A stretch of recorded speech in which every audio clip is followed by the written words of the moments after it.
story you are about to hear is true. Only the names have been changed to protect the innocent. Fatima Cigarettes, best of all long cigarettes, brings you Dragnet.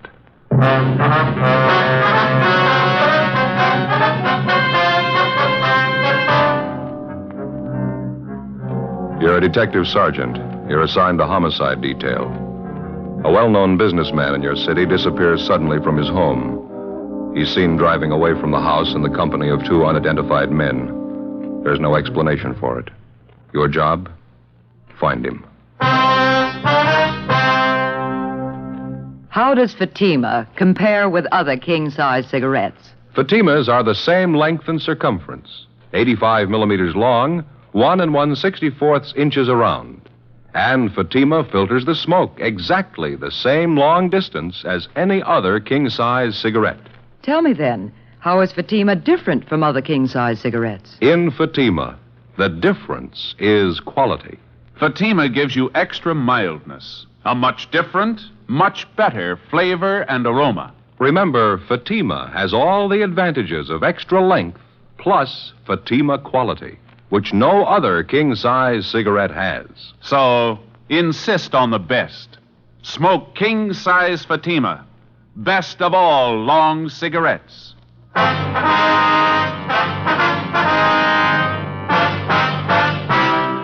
Dragnet, the documented drama of an actual crime. For the next 30 minutes, in cooperation with the Los Angeles Police Department, you will travel step by step on the side of the law through an actual case transcribed from official police files. From beginning to end, from crime to punishment, Dragnet is the story of your police force in action. It was Wednesday, October 10th. It was mild in Los Angeles. We were working the night watch out of homicide detail. My partner's Ben Romero. The boss is Captain Lorman. My name's Friday. I was on the way back from the record bureau, and it was 10:38 p.m. when I got to room 42. Homicide. Hey, Ben? Romero? Back here, Joe. Captain's office. Oh, yeah. Captain? Joe, sit down. Thank you. I got your call. What's it all about? You're closer to it than I am, Skipper. You want to brief him? Well, it's a man by the name of Tony Richmond. He disappeared from his house tonight, Joe. Looks like it might be foul play. Tony Richmond. Name sounds a little familiar, doesn't it? Runs a couple of garages around town. Promotes sports events on the side once in a while. Sure. What's the story on him? Well, here's the way we got it from Richmond's wife. He was at home tonight. The whole family was sitting in a back room looking at television. Richmond, his wife, 2 children, and his father-in-law. Yeah. About 9 o'clock, the doorbell rang. Richmond went to answer it. He hasn't been seen since. Yeah? That's right. Mrs. Richmond said she thought she heard a little loud talking at the front door and didn't pay any attention to it. When her husband didn't come back, she went to have a look. Front door was wide open. Her husband was gone. No explanation for it at all, huh? One of the Richmond's neighbors was sitting by a front window at the time, a Mrs. Sanford. She said she saw Mr. Richmond come down the front steps about that time, one man on either side of him. Mm-hmm. She got the idea Richmond didn't want to go with him. Was there any description on the 2 men? It's incomplete. The neighbor said she wasn't sure, but it looked to her like the 2 men pushed Richmond in a dark-colored sedan and drove off. Not much description on the car either, Joe. Oh, where does that leave us? Well, we're not positive there's anything wrong yet. There's a possibility it's nothing more than a misunderstanding. How do you figure? We got a couple of men out at the Richmond's house now. The wife told them that Mr. Richmond had a business appointment at 10 o'clock tonight. She didn't know where or with whom. It could have been with those 2 men. Mm-hmm. It doesn't sound quite right, though, does it? I mean, walking out without even telling his wife. No, something else to consider. Wife said that when Richmond went to answer the front door, he was in his shirt sleeves. Mm-hmm. When the neighbors saw him come down the stairs with the 2 men, she said he had his coat on. If those 2 guys were going to grab him off, they wouldn't wait for him to get his coat. Yeah. How's it stand now? Got out a broadcast on a description of the 2 men in the car. Not an awful lot to go on, no license number. Anybody in particular who might have had it in for Richmond? Is there anything like that? No, not that we know of so far. He dressed pretty well, obviously had money, wore quite a bit of jewelry. Well, what have you got lined up for us, Skipper? Well, I've got Barrett and Tommy Bryan standing by at the Richmond's house now, still checking around with Richmond's friends, some of his business associates. Nothing so far. Excuse me. Sure. Homicide, Lorman. Yeah, Tom. How's that? Uh-huh, when? Yeah, right away. You know what to do. Keep in touch. Right. Well, that takes it out of the guessing stage. That was Brian out at the Richmond house. Mrs. Richmond just got a phone call a few minutes ago. Yeah? Man's voice. He told her they were holding her husband. Well, what's her pitch? If she wants him back alive, it'll cost $20,000. As in all cases involving abduction to extort ransom, the investigating police officer is faced immediately with a dozen problems. But first and foremost is the safe return of the victim. When that's accomplished and the danger of death or bodily harm to the victim is removed, the officers then have the freedom to openly hunt down the abductors. But until the time the victim is safely returned, apprehending the criminal suspects remains a secondary consideration. 10:45 p.m. Together with Captain Lorman, Ben and I left the office and drove out to the Richmonds' home out in North Hollywood, the scene of the abduction. We parked our car several blocks away and entered the house from a back street. It was a large, sprawling ranch-style home, richly landscaped. We went inside and checked with the two men from homicide on duty, Barrett and Bryan. They told us that there'd been no more phone calls, anonymous or otherwise. They also told us that so far the victim's wife, Adele Richmond, had been hostile and uncooperative. The abductors had warned her on the telephone about calling in the police, and now she was all for paying the $20,000 ransom and handling the case without the police. While Ben, Tommy Bryan, and Barrett rechecked the neighborhood for other possible witnesses to the abduction, Captain Lorman and I went inside and met the victim's wife and the victim's father-in-law, Fred Wellman. The wife was an attractive brunette in her early 30s. Can't you understand? I just don't want the policemen here. They can be watching the house right now. They'll kill Tony if they know you're here. Now, honey, there's no use getting upset like this. It isn't going to do any good. Your father's right, ma'am. I know it's hard on you, but getting all worked up isn't going to help much. Well, I wish I'd never called you in the first place. I can handle this. I'll pay them the money. I'll pay them anything as long as they bring my husband back safe. Yes, ma'am, that's possible. But what makes you think you can trust those men? How do you know you'll get your husband back after you pay the $20,000? That's what they told me. When I talked to them on the phone, that's what they promised me. Well, they promised other people, too, ma'am. You give them $20,000, they'll want $40,000. Give them just one opening, they're going to run it into the ground. They'll take everything they can get, and you still won't have your husband back.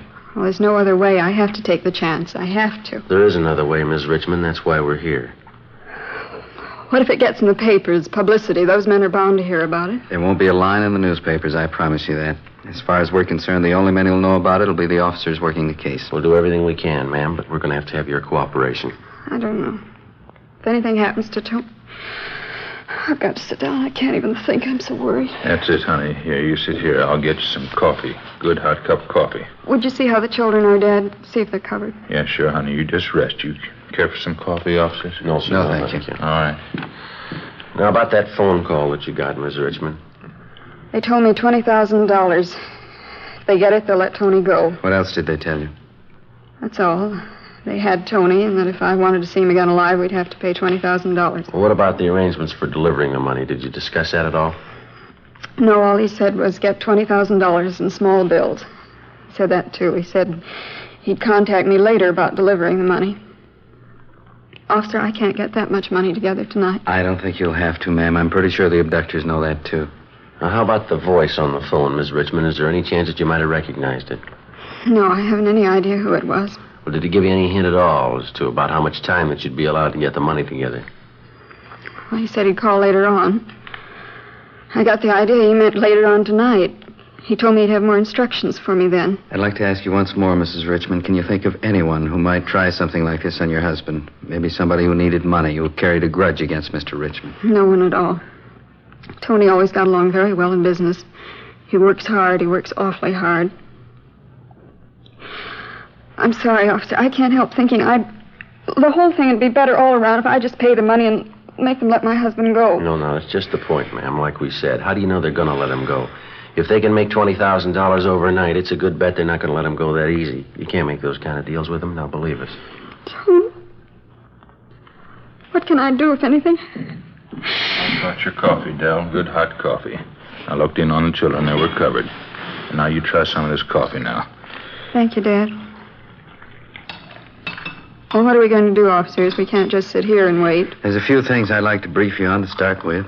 Yes? There'll be a couple of our men stationed here at all times. Another thing, do you have more than one telephone in the house? Yes, sir, we do. There's one here in the den, one in the kitchen. Then we have a plug-in extension for the living room. Fine. The next time the phone rings, you answer it, Mrs. Richmond. One of us will be listening in on the extension. The one in the kitchen, that'd be closest. All right. Now, if it's one of your husband's abductors calling, you tell him it's going to take you time to raise the money. Tell him at least 2 days. Well, suppose they insist. But they say they want it sooner. They could kill my husband tonight. Well, they could, ma'am, but I don't think they will. It's a pretty good bet that they've planned on some waiting. Most people don't keep $20,000 around the house, and they know as well as you do that the banks don't open until 10 o'clock tomorrow morning. Something else, Mrs. Richmond. Make it clear to them that you won't have any direct hand in the transaction, paying the ransom. Tell them you're too sick, you're too upset, and that your brother will take care of everything. You mean one of your officers? Yes, ma'am. Sergeant Friday here can take care of that end. Will they believe me? Don't you think they'll get suspicious? Well, maybe, but you have to remember, ma'am, suspicious or not, their only interest is in getting the money and then getting away. Our first problem is to get your husband home safe. When we've got that done, we can worry about the abductors. I see. All right, officer, I'll do all I can to help. Fine, Mrs. Richmond. I think you'll find it's the best way. Joe, you and Romero will be on duty here for the night. Right. You'll monitor all the incoming calls. We'll try and get a tracer on him if you can keep the guy talking on the line long enough. Mm-hmm. I'll make arrangements for another phone line in here and the use of the neighbor's phone next door. Okay, fine. Do you know if the people next door are home now, sir? Yes, sir, I think they are. Name's Thompson. Almost positive they're home. Okay, fine. All right, Mrs. Richmond, you want to take that? Don't pick it Yes, up till I sir. tell you. Joe, over here at this extension. Right. Both of you pick up your receivers at the same time. You ready, Joe? Right. Mrs. Richmond? Now. Hello? Is this Mrs. Richmond? Yes, this is she. This call's about your husband, Mrs. Richmond. Here's your instructions about the money. If you want your husband back alive, follow him. I want to tell you something. I can't handle this alone. Well, don't I try have my stalling, brother... lady. Just listen. Here are the instructions. I'm only going to say them once. Get 20,000 in small bills by tomorrow. 5s, 10s, and 20s. Bring the cops in on this or we'll kill your husband tonight. Now remember it. We'll get the rest of the instructions tomorrow. Please listen. Can't my brother help? Hello? It's a fast one. Wouldn't even give her a chance to talk. What'd you say, Sergeant? What was it? Well, let's go back in there. Huh? Yeah. Did you hear him, officer? He wouldn't let me talk. It's just like the last time. I couldn't even tell him. Yes, ma'am, we heard. Now, why don't you sit down right here? Said not to call the police. Said they'd kill him tonight. They'd kill Tony. Grab her, Jack. I got her. Poor Dell. All right, you want to clear the sofa off? Yes, sir. Poor Dell is too much for her. All right. There we go. Yeah. I think you ought to call your family doctor, sir. Sedative might help her quite a bit. Get her a little rest anyway. I already did, Sergeant. I could see this coming. I'll get a blanket. Well, what do you think? Only want 20,000 by tomorrow. 5s, 10s, 20s. Said more instructions coming. Threatened to kill Richmond if we moved in. How'd he sound? Like he meant it.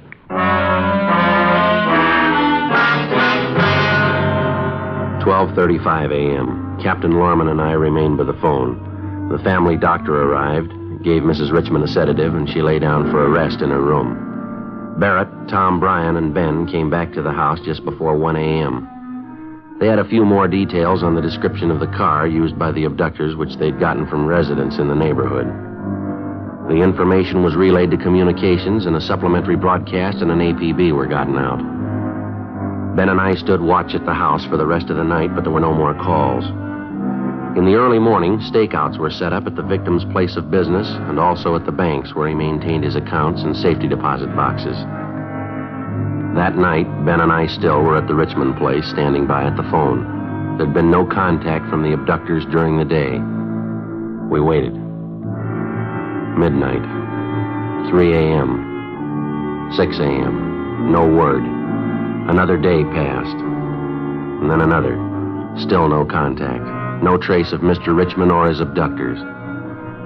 Saturday, October 13th. Hope for the victim began to fade. Ben and I stayed on at the Richmond house.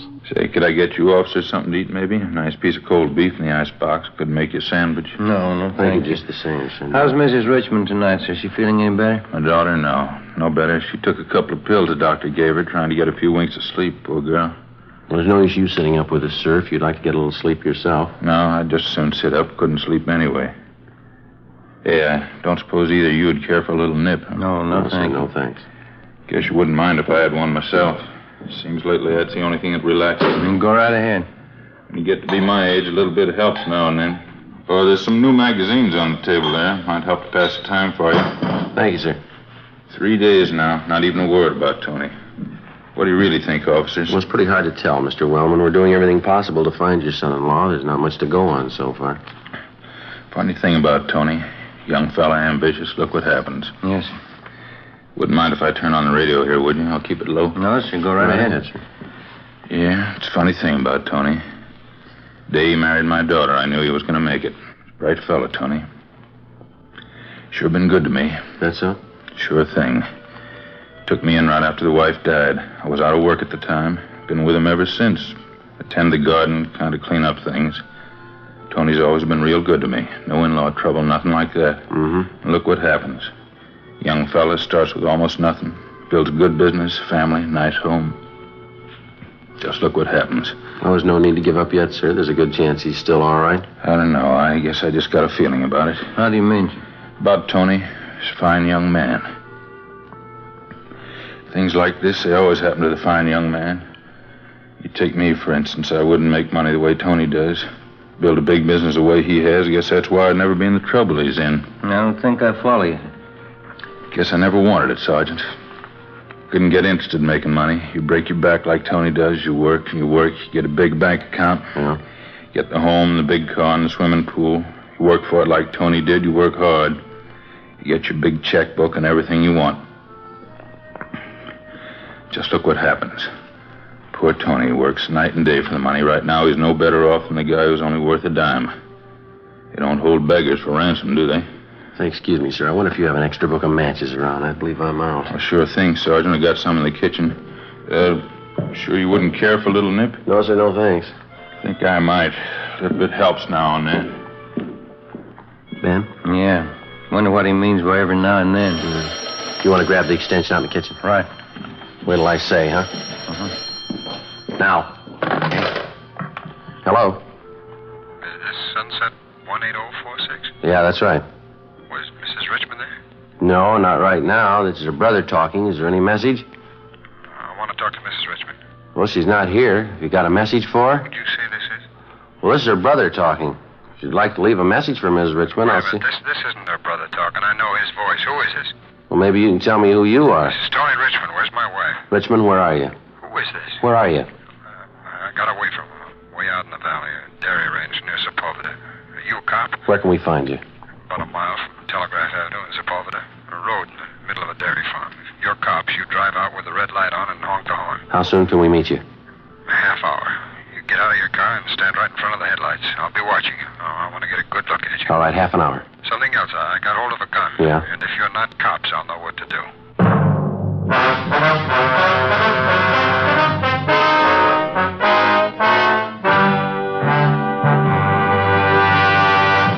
You are listening to Dragnet, authentic cases from official police files. Now, let's look at our Fatima files. Listed under H. Hardwick. Cedric Hardwick, distinguished actor. He says, I find Fatima a very pleasing cigarette. It has a distinctly better flavor. Listed under M. Morley. Maggie Morley, television actress. She says, I like a long cigarette, and I like it extra mild. That's why it's Fatima for me. friends, our files show Fatima's sales are going up. Up every day. The reason for Fatima's ever-increasing popularity can be summed up in 2 words. Fatima quality. Fatima gives you extra mildness, a much different, much better flavor and aroma. If you smoke a king-size cigarette, remember this. Fatima has all the advantages of extra length, plus Fatima quality, which no other king-size cigarette has. In Fatima, the difference is quality. So insist on the best.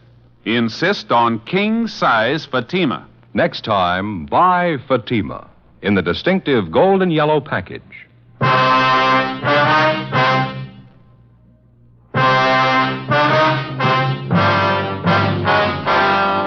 1:30 a.m. After we got the call from the man who identified himself as the victim of the abduction, Tony Richmond, we put in a call for Captain Lorman. We told him about the phone call from the victim, his request for us to pick him up, and also about the conditions he stipulated that we follow. The captain ordered 3 cruiser cars and a car to pick up Ben and me and take us to the location specified in the phone conversation. 2 a.m. With the red light turned on, we pulled up at the approximate location indicated. It was a lonely spot on a lonely road, a little more than a mile off the nearest highway. We waited. We didn't know what to expect. It could be that the phone call, supposedly from Tony Richmond, had actually been made by one of the abductors. Could be that it was nothing more than a diversionary action intended to distract our attention while the abductors carried out their plans to obtain the ransom money from the victim's wife and make good their escape. We kept waiting. Ben sounded the horn at frequent intervals. Captain Lorman and myself stood up in front of the car in the glare of the headlights. 10 minutes went by. 15 minutes. Finally, a half a dozen yards down the road, we spotted a man climbing up the side of the drainage ditch and onto the road. He walked slowly toward us into the glare of the headlights. In his right hand, he held a gun. You can put the gun down, mister. You're the police. Show me. Here's our car. Here's our identification. Here you are. His badge, ID card. Oh, thank God. Thank God, thank God. The first thing we did was to notify the victim's wife and family that he'd been found and that he was unharmed. Then we called the office and told them what had happened. We offered to drive Richmond to his home immediately, but he told us that he was all right and insisted that he show us where the abductors had held him captive. We got in the car and started driving north along a dirt road that led off Sepulveda. On the way, Richmond briefed us on what had happened. He said that he'd been taken at gunpoint at the front door of his home 4 nights before, forced into a car by 2 men that he'd failed to recognize, and then driven to an abandoned shack in a deserted area in the San Fernando Valley. The 2 men had tied him hand and foot, partially stripped him, gagged him, and placed him under a floor of the shack and left him there. One of the men returned each day to give him something to eat. That night, Richmond told us that his captor failed to retie his hands securely. When the man left, Richmond succeeded in freeing himself from the ropes, made his way to a phone, and called his house. Outside of shock and exposure, he seemed to be all right. After pointing out the shack he'd been held captive in, and after we'd checked through it, Richmond was taken home in one of the cruiser cars. Ben and I remained on stakeout at the shack. Pretty dark. Can you see the shack all right from here? Just about, yeah. Keep an eye peeled on the road, huh? Yeah. Want to smoke? Well, thanks.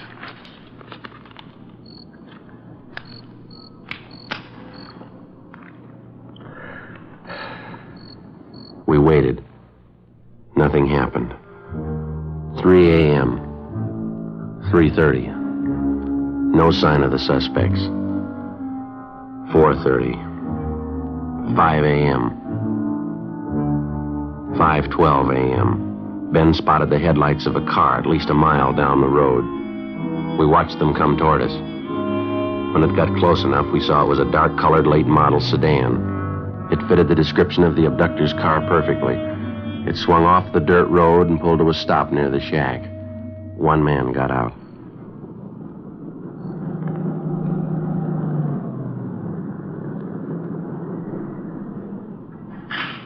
All right. Let's go.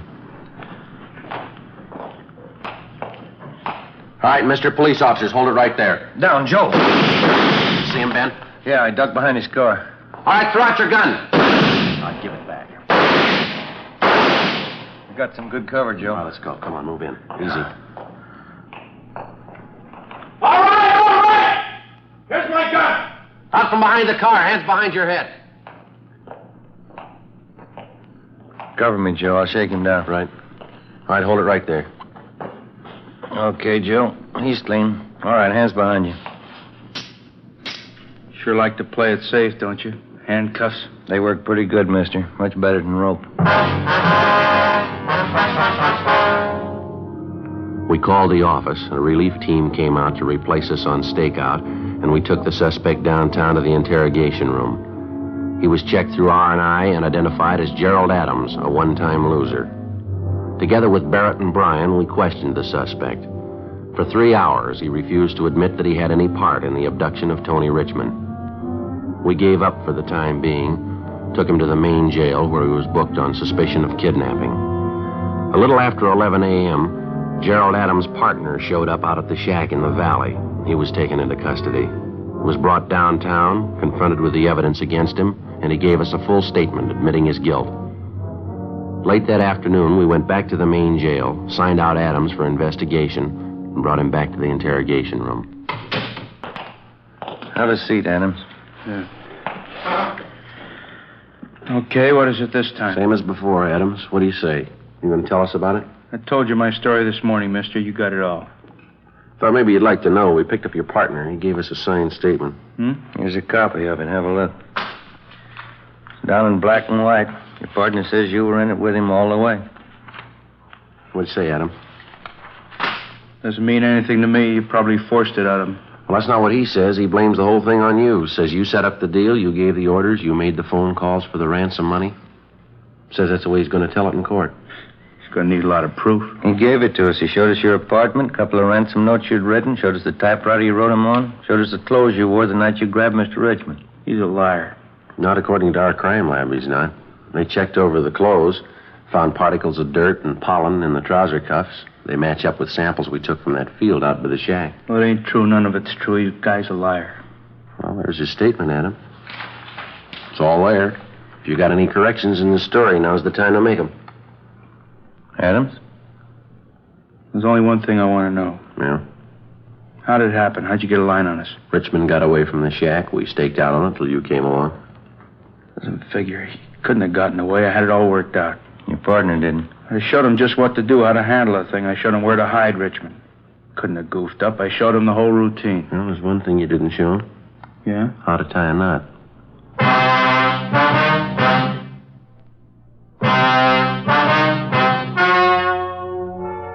The story you have just heard was true. Only the names were changed to protect the innocent. On December 18th, trial was held in Superior Court, Department 87, City and County of Los Angeles, State of California. In a moment, the results of that trial. And now here is our star, Jack Webb. Thank you. I'd like to speak for a few seconds to our good friends, the cigarette dealers all over the country. Our latest reports show national Fatima sales are still going up. Every day of the week, more and more smokers are enjoying king-size Fatima. Now, as a result, every so often we receive letters from listeners telling us that their dealer is out of Fatimas. So I'd like to suggest this. You can do yourself and your customers a big favor by making sure you always have enough Fatimas to meet the ever-increasing demand. Put them out on the counter and watch how your customers go for Fatima quality. Fatima. Best of all, long cigarettes. Thank you.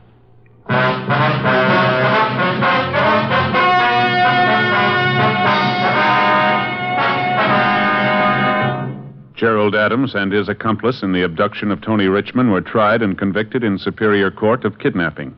The state penal code stipulates that kidnapping for the purpose of extorting money is punishable either by death or by imprisonment in the state penitentiary from 25 years to life. Both Adams and his partner are now serving life terms in the state penitentiary, Folsom, California. Ladies and gentlemen, one of the first contributions to the special $5 million Red Cross flood relief appeal was $2.07 in pennies and nickels from two 9-year-old playmates in Kansas City, Missouri. Stepping up to the reception desk in the Kansas City Red Cross chapter, the pair proudly offered their earnings gained from touring neighborhood streets, reciting, and singing nursery rhymes. The money the Red Cross provides for rebuilding a house or refurnishing it, or for helping a family find the means to help itself, will be given outright, not lent.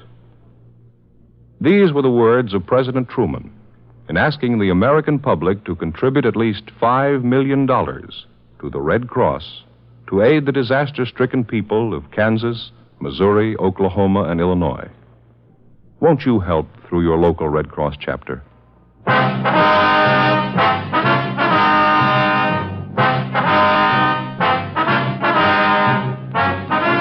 You have just heard Dragnet, a series of authentic cases from official files. Technical advice comes from the Office of Chief of Police W.H. Parker, Los Angeles Police Department.